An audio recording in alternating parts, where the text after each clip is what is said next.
Hi, I'm back, and we are going to continue our lecture on chapter 5, in which we are going to discuss on the types of strategies. I believe that each and every one of you have already discovered all of these strategies when you took ENT 530. So the strategies are pretty much the same. So these are the strategies that we are going to discuss in this particular chapter. The first one, we talk about integration strategy, which consists of forward integration, backward integration, and horizontal integration.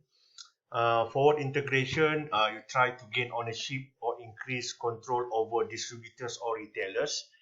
We are quite familiar with the term drop ship by now. So that is an example of forward integration. And in the textbook, they talk about Starbucks reach a deal with Green Mountain Coffee Roasters for the firm to sell packs of Starbucks Tazo branded coffee and tea in their brewers. So that's how you spread over your products. That's how you expand your market, by engaging into forward integration.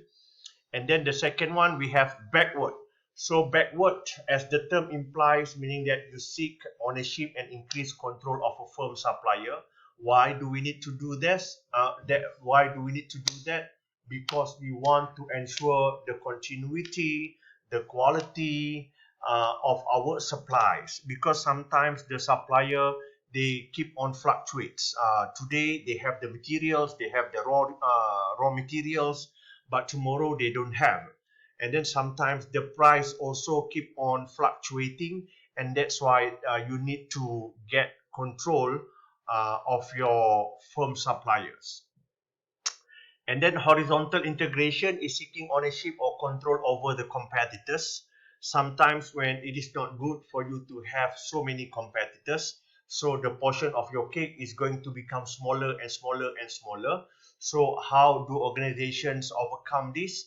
They bought over, they set up a joint venture, a strategic alliance against or together with their competitors. By doing that, they are minimizing the number of competitors in the market.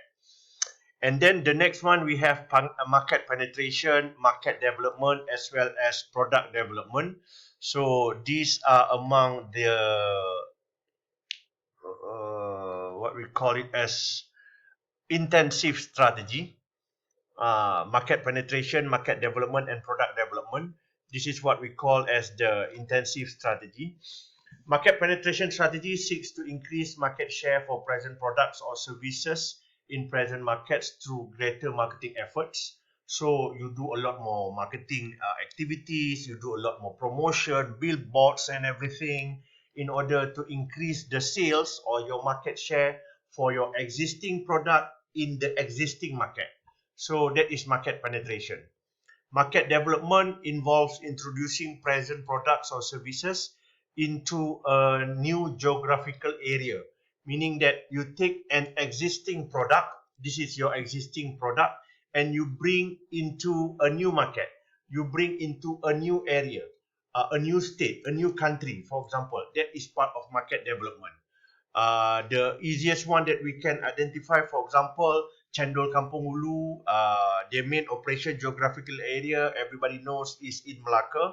So as part of their market development strategy, they set up a new branch in Johor Bahru, and that is part of the market development. They take an existing product and they bring it into a new market. And then product development strategy, we talk about seeking increased sales by improving or modifying present products or services. Handphones, gadgets, they are all doing this. Like iPhone, for example, Samsung, and kita tengok pun dah they have developed their product into different categories or different product design. Kalau kita tengok, if we look at the first edition of the iPhone, and if we were try to compare with the latest edition, you can see there are lots of improvements that have been made by the organization towards that particular product. And you can read through your notes why market penetration is important, why organizations do market development, and then why organizations are doing product development as part of the guidelines based on your notes and slide. And then the next one, we talk about diversification strategy.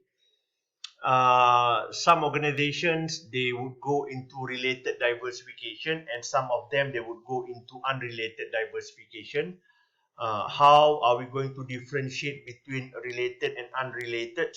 Related diversification, if your value chains possess competitively valuable across business strategic fits, and unrelated diversification, value chains are so dissimilar. So we talk about value chain before in previous chapter. You need to look back at my previous video for chapter 4. So when we talk about related diversification, meaning that there are some elements in your management functions that are similar to a new product that you are going to venture into. For example, shampoo and conditioner. The value chains are pretty much the same. So that's why they venture into related diversification. From shampoo, then they venture into health product, beauty products, conditioner. So those are all related diversification.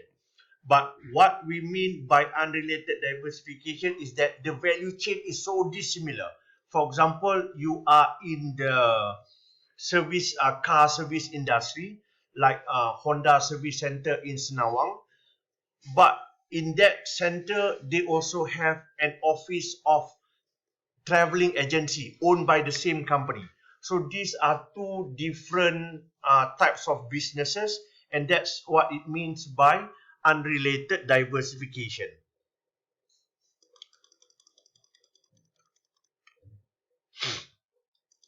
So these are some of the guidelines that you can read through your notes. And the next one, we talk about defensive strategy. Defensive strategies, there are quite a number of examples that you need to know. The first one is retrenchment. Occurs when organizations regroup through cost and assets reduction to reverse declining sales and profit. Also called a turnaround or reorganizational strategy. So what they will do is that they will try to minimize the cost. Most of the times, the most familiar ones, they would involve in terms of retrenchment, laying off some of the employees, or selling off part of the assets of the company in order to minimize the cost. So organization would do this when they becomes weaker in the competition. They can no longer compete in the market, in the industry.